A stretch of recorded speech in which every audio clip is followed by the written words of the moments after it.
Jokingly, LeBron James said to Coach Eric Spoelstra that he says, "I feel like I played a whole game. They're trying to smoke us out of here." And talking about LeBron James, he left the game towards the end of the fourth quarter with cramping.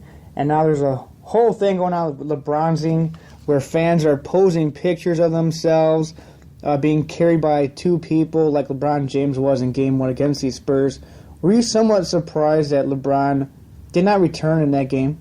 I am surprised, being that the game was so close. I believe it was within 4 points at the juncture in which he left the game. But I mean, cramping is cramping, man, and especially when you're running up and down the floor. If you got a leg cramp, I mean, it makes it extremely difficult to play. And beyond that, it's hard to really tell as to whether it's just a cramp when you're on the floor. I mean, cramps, they can, especially in their legs, man, they can feel like tears. So the fact that he left the game wasn't surprising to me. I'm pretty sure they wanted to get back in the locker room and to make sure, he didn't have an injury that was more severe. But the fact that he didn't come back was a tad bit more surprising to me. I mean, if it was a cramp, then pretty much just you stretch that out, you get the trainer to, massage and apply some heat to it, and then you're good to go. Maybe a sleeve, and then, you're good. But it could have been a situation where, the cramp just persisted and it wouldn't go away, as, sometimes they do. And, unfortunately, it did cost the Heat the game, because the way LeBron was shooting last night, ending up with 25 points off of 9 from 17, I believe. They looked like they might have been able to take Game 1, and Dwayne Wade was playing extremely well also. So they'll come back in Game 2 and they'll wreak some havoc there. James finished with 25 points. Wade had 19. Bosch with 18. The Heat transformed a 9-point deficit into a 78-74 advantage going to that fourth quarter before they collapsed. In your opinion, who do you think the Heat are blaming this loss on? That woeful fourth quarter, or the infamous air conditioning that stopped working during the game? I don't really think they can blame it on either, to be honest with you. I mean, an NBA game is played in all four quarters. It's not just, it's not won or lost by one quarter. I mean, it's habits that you carry from, tip to the final buzzer. One thing that really stood out to me was the fact that San Antonio had, I want to say they had turnovers, about 22 turnovers, many of which the Heat didn't really capitalize on. The rebounding as well was, there was a pretty big differential there. I believe Miami pulled down 29 and San Antonio pulled down 39. So we already knew there was going to be a big disparity in rebounding. I didn't necessarily think it was going to be that much, but the Heat had to get a little bit tougher on the inside. And the last thing that really served as a benchmark for the Heat's loss, in my opinion, and probably for future losses as well, is, the Heat only collected 20 points from their bench, and the Spurs collected 34. And I said from the jump that I thought that this series would be won in the second unit, because the Spurs second unit has just been completely active all season long. I mean, they've been arguably the best second unit in the NBA. And, you bring in the Heat, who, they have actually some interesting pieces. It's just, number one, Udonis Haslem didn't, play last night. They didn't, bring in Tony Douglas or James Jones. I think that Spoelstra is going to have to dig a little deeper into his rotation. I don't think Shane Battier hasn't been as effective as they'd like him to be shooting from the outside. I don't even think he took many shots. I don't think he took more than 3 field goals. But they're going to have to really put some firepower into their bench. And, perhaps it's time to suit up Michael Beasley, just for that extra kick. If they're going to be outscored by that much, maybe they'll get about 10 they can actually get 10 to 14 from him. So I think they'll fix that, and they'll come back and they'll play a good game.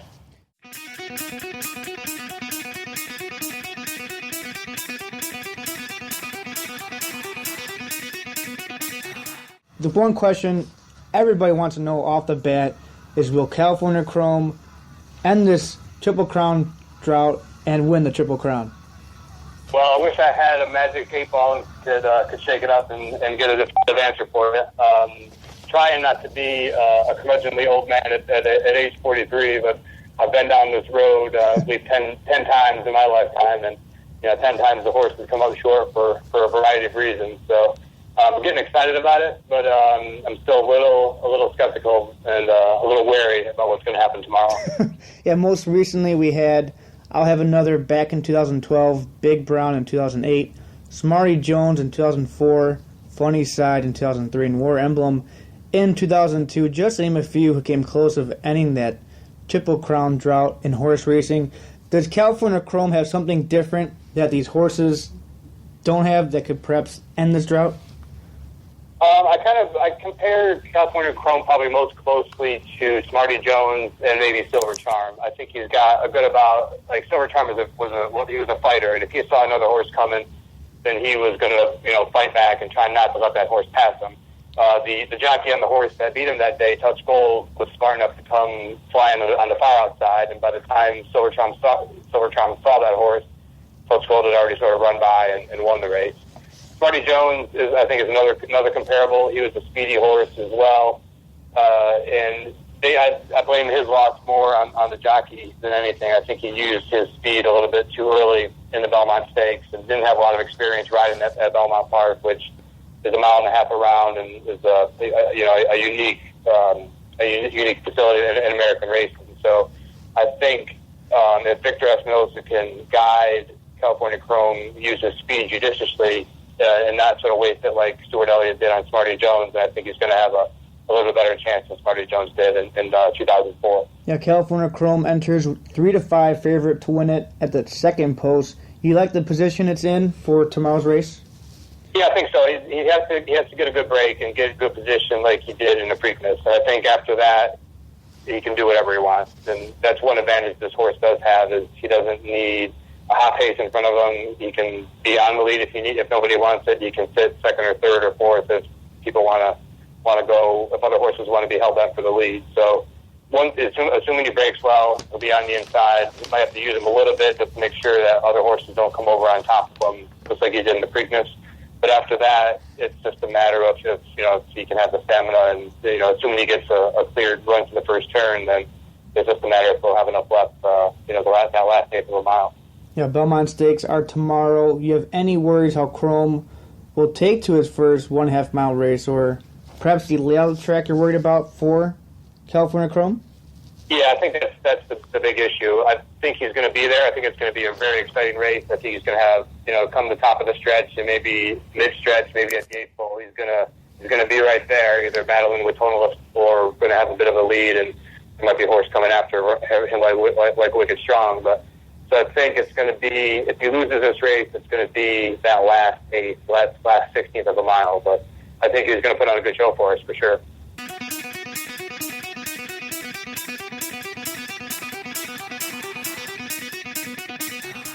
And we just touched on earlier, we discussed the QB battles going on.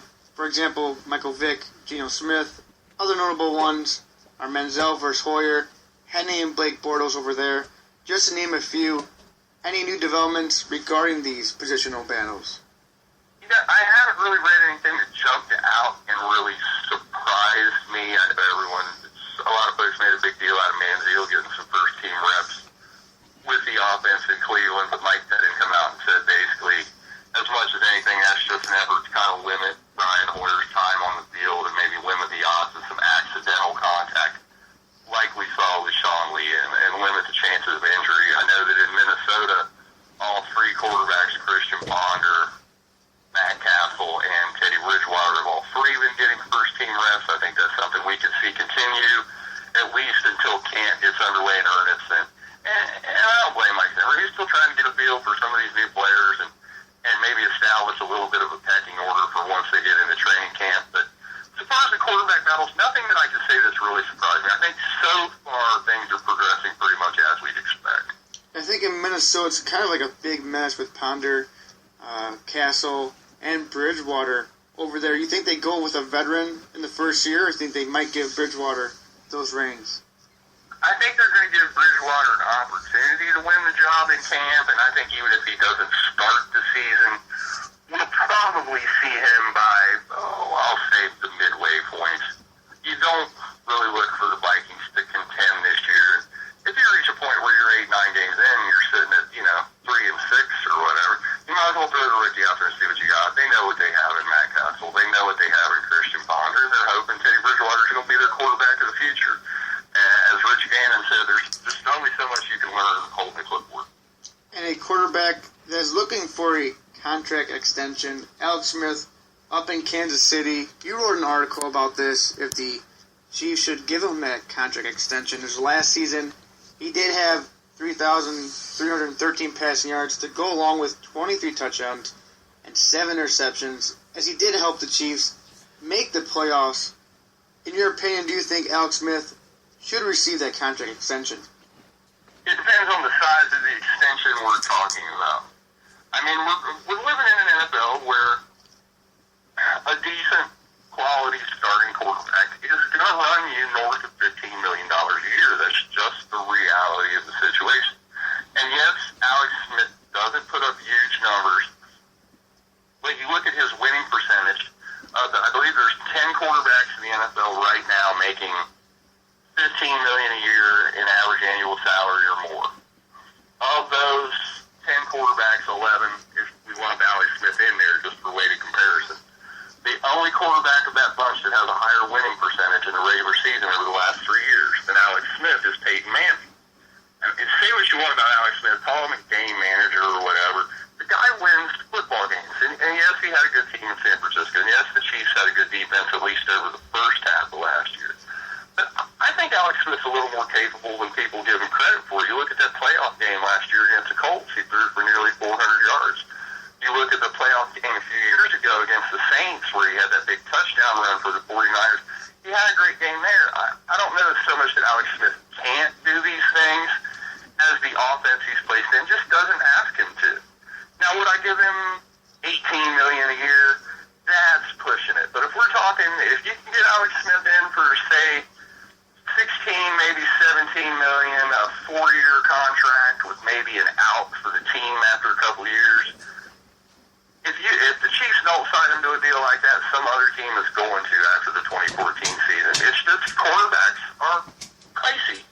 You're not going to get no big lots prices on quarterbacks. You got to pay those small prices. Yeah, with any quarterback, as you mentioned, you are paying that big price. If you're hoping that they could bring you to the Super Bowl, is Alex Smith that type of player that can push the Chiefs to the Super Bowl? I'm not going to say he's not. I mean, look at how close he came with San Francisco a couple years ago. I don't know that Alex Smith is necessarily the guy that you want to put the team on his shoulders and carry him to the Super Bowl, but it was only a couple years ago that we saw Joe Flacco win a Super Bowl. The year before that, it was Eli Manning, and look at how he's played the last couple seasons. You don't have to be an Aaron Rodgers or a Drew Brees or a Peyton Manning to win the Super Bowl. It helps. You don't have to have that type of elite quarterback. And speaking of quarterbacks that are going to be expensive, boy, the Seattle Seahawks better be saving up their lunch money because Russell Wilson's contract is going to be a monster.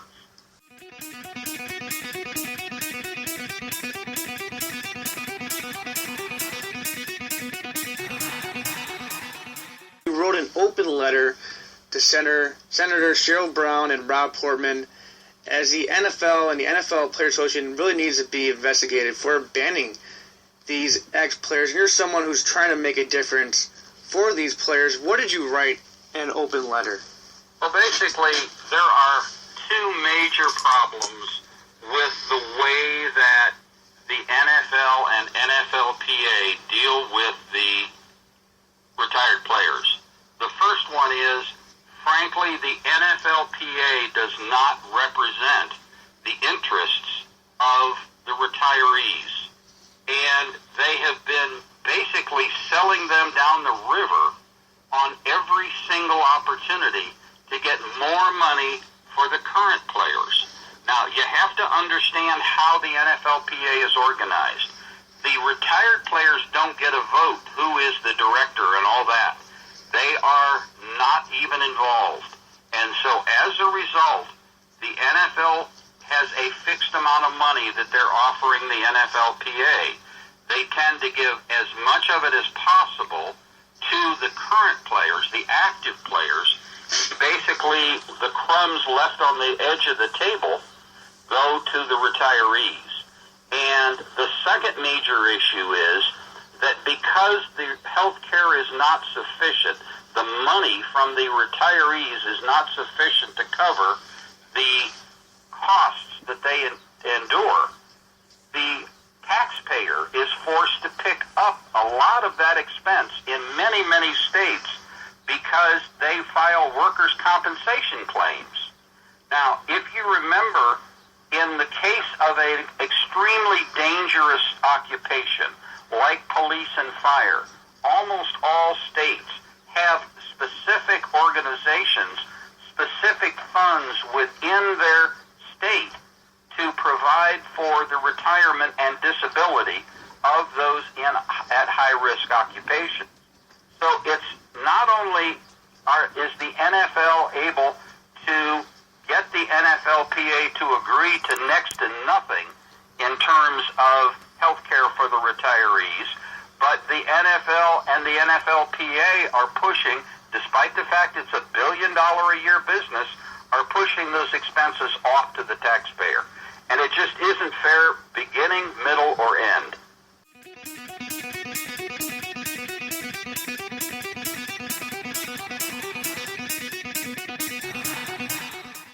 And it's always notable to find out what players that you should definitely avoid. Perhaps they're risky due to injuries, just might not do that well with the destination that they are playing in. Who are some risky selections that fantasy owners should be looking to avoid in their fantasy drafts? Everything is pretty much value as to when you can get them, but one that I'm a little iffy on, actually I have a couple of them here, but the first one is Noshawn Marino, going to the Dolphins. You know, up until last year, he had never rushed for over 1,000 yards in a single season.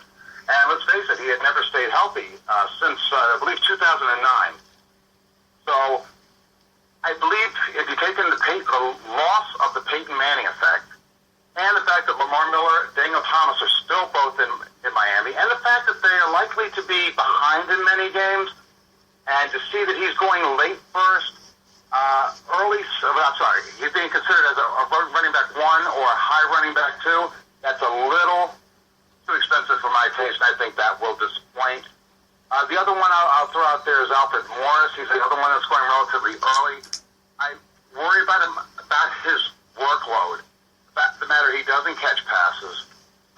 He seemed to be kind of a one-hit wonder, but then again, the Redskins were a one-hit wonder just a year before. Then, of course, with the injury to RG3 last year, so he's kind of a bit of an enigma.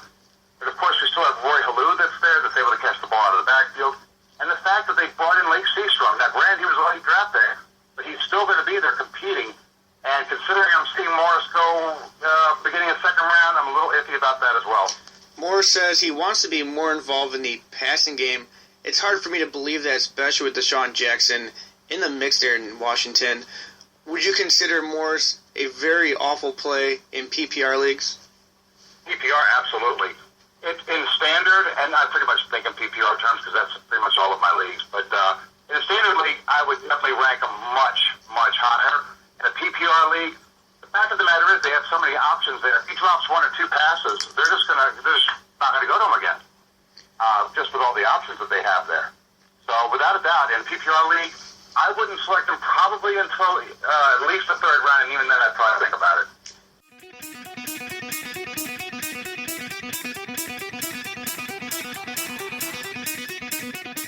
Talking about the Kansas City Royals, I can't think of a worse organization besides my Chicago Cubs. As I mentioned, they are coming on the 30th anniversary since they've made their last playoff berth.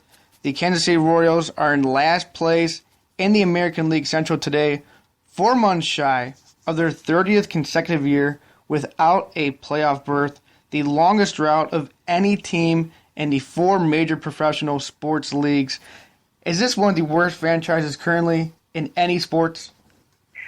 I mean, you sure have to look at it that way. And when we look at the success and failures of a franchise, we have to look at not just the players that they have, but how they develop those players. I mean, you're talking about a team that has clearly been at the top of drafts for the last 3 decades and been unable to accumulate enough talent to get to the top. Now, I understand Kansas City is a small market, or a smaller market baseball-wise, and I understand St. Louis is the big dog in Missouri. But at the same time, you're looking at a proud franchise at one point. In the 80s, you can remember some really good Kansas City teams, the World Series, for crying out loud. So, they've done just a horrible job of managing who they're drafting and then developing those players. And you like to think now, I thought with Mike Moustakas at third base and Eric Hosmer and some of those other guys, Lorenzo Cain, just some guys that you thought would pan out. Eric Gordon, I mean, there's guys that they've got are talented, but they just can't put it all together. And it's definitely, for a Cubs fan, I could see how you would like to deflect attention towards them because they are awful. Yeah, everything I try to deflect away from the Cubs, being a Cubs fan, as I've been through agony throughout the years. Who is in the worst situation right now, though? The Cubs, who haven't won a World Series in over 100 years, but made it to the playoffs as recently as 2008, or the Royals, who are still facing this playoff drought? I mean, I think you got to look at it from a standpoint of the organization, and I think with Theo Epstein running the show in Chicago and bringing in some old Boston guys and some work to that, i.e., we already know Manny Ramirez is now a player coach, which is an interesting move, but I think they're on the right track as far as grooming their talent to get to a top level. Theo Epstein knows how to bring players in, either rookies or veterans, and make things work. So that'll get turned around. But Kansas City, Dayton Moore, who of course was under Frank Wren for a while with my Atlanta Braves, he tried to piece things together. It's just been the AL Central has been a tough dog. You never know when Cleveland's going to pop up, and you never know when Chicago, with Robin Ventura and Jose Abreu, who saw that coming, and Chris Sale's dominance. So Kansas City just can't seem to catch a break where they're at. You'd like to think that organizational-wise they've turned it around with some of this talent, but I think they're still looking at a rough slope ahead. As you said, they're in last place, and I think Chicago definitely has a better outlook, at least in the NL Central, than Kansas City does in the AL. What drought do you see ending first? Royals making the playoffs or the Cubs winning World Series? I think with this new wild card, I think there's a better chance for Kansas City, obviously just due to mathematical numbers, them making that one-game playoff than I do Chicago making the World Series. But to be fair, Chicago really kind of came out of nowhere in that, 03, 04, adding guys, piecing it together. They just got to find the right combination of players, and they just got to get there first. I think Chicago's on the right track, though. But yeah, I think Kansas City gets that wild card first, though, for sure.